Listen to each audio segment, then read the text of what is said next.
Ovo su bicikli koji će nas odvesti na bikepacking putovanje dugo više od 1100 km.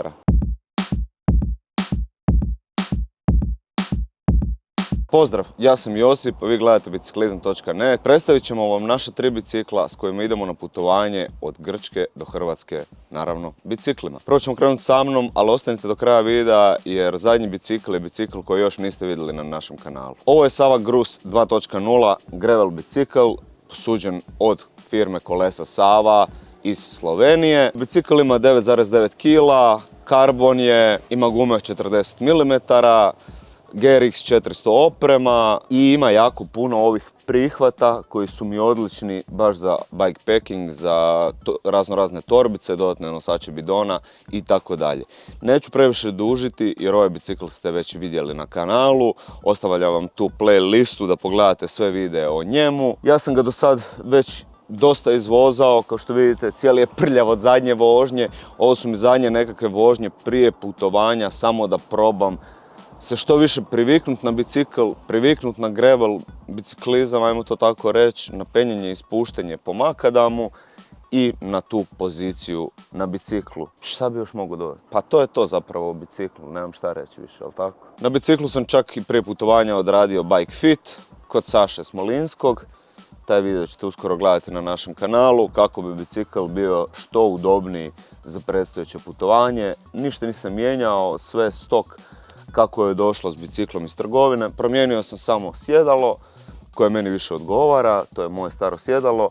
Naravno dodao pedale za mountain bike tenisice, jer pretpostavljam da će biti gurenje bicikla. I dodao sam naravno nosače bidona. To bi bilo to. Idemo na sljedeći bicikl.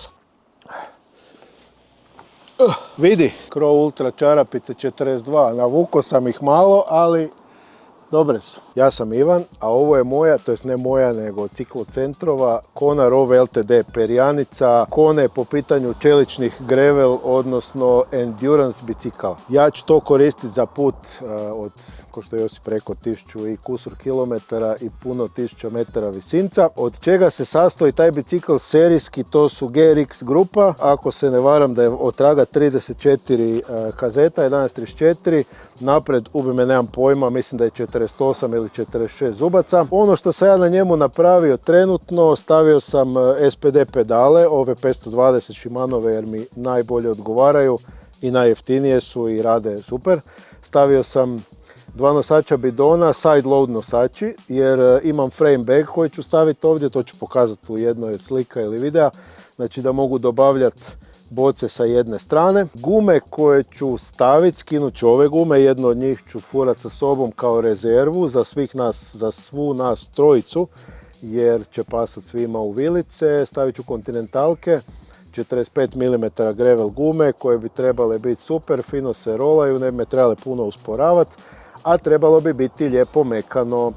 Šta ću još napraviti na biciklu? Nabavio sam, je li ovo počela kiša? Nabavio sam amortizacijsku, suspenzijsku amortizacijsku lulu i onu sit štangu.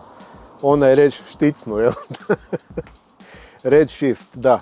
To sam nabavio, to ću staviti, probat ću vidjeti kako to funkcionira, koliko će se dobiti na udobnosti. Stavit ću i drugi sic, možda. Nabavio sam Ergon sic, pošto već svi koji me znaju da sam probao hrpu siceva i da mi ništa do sad nije sjelo kako treba, pa da vidimo hoće li taj Ergon sjest. Kupio sam ljubičastu traku volana, da paše s ovim svim bojama, i možda ću ju namotati preko ove da bude to malo deblje i da se dobije još dodatno nekakve malo amortizacije. I mislim da je to više manje to. Furat ću gore ovaj Garmin 1050, mislio sam furat onog Yahoo. Međutim, problem je na njemu što nema pretraživanja adresa i svega, a volio bi u slučaju da se nađemo bez nekakvog signala da imamo mogućnost pretraživanja i rađenja alternativnih ruta. Mislim da je to što bi trebalo reći o ovom biciklu. Ja sam na njemu napravio već, ja bi možda rekao, jedno 1000 km, možda i malo više.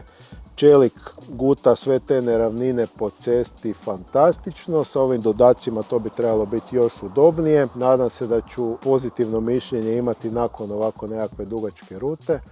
ali evo, ne mogu ništa jamčiti dok ne vidim. Ovim putem, hvala Ciklocentru šta mi je to dao na korištenje i evo, mišljenja ću svoje izraziti i tijekom bikepackinga i kratkih videa istorija koje ćemo objavljivati, a i na kraju tom nekom dokumentarističkom videu gdje će se sve to još jednom zaključiti, predstaviti i ovo i on. Josip me već gleda mrko, znači moje vrijeme je isteklo, tako da idem se ja pomalo Josipe maknut. Evo.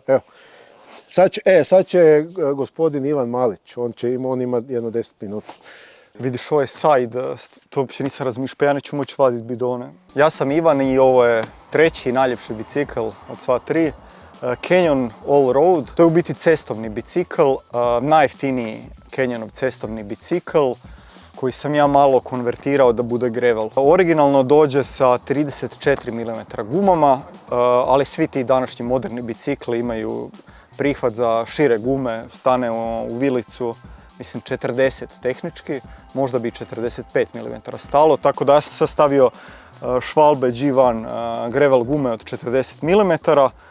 Originalno dođe sa 2X pogonom, ali taj Shimano QS koja je grupa, ne znam, nije mi uljevalo povjerenje i taj prednji mijenjač mi je uvijek stvarao probleme i onda sam ja kupio cijeli novi pogon koji košta, ne znam, 35 eura, tako da nije velika investicija, tako da sam promijenio i pogon, tako da je sada 40 naprijed, 11.39 kazeta iza, ok za brda, a po ravnici mogu možda držati nekih 40 na sat, tako da sam napravio od njega gravel bicikl. Osim toga nisam ništa dirao i s njim ću ići na naše bikepacking putovanje u Grčku. Isto ima dosta prihvata za torbe, tako da već sam ušarafio ovu torbicu na top tube-u.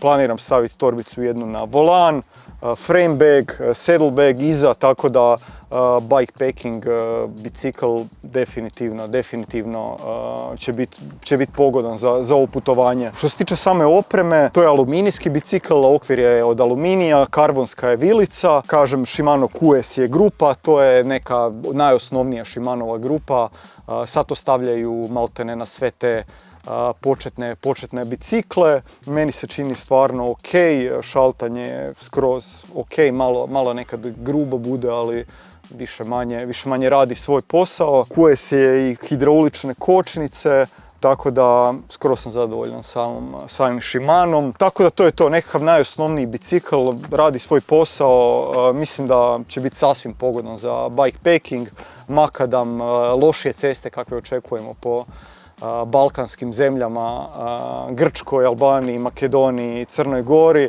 tako da to je u kratkim crtama to, malo detaljnije na podcast koji ćemo uskoro snimiti. To je to, hvala što ste nas gledali, like, share, subscribe i vidimo se u sljedećim videima.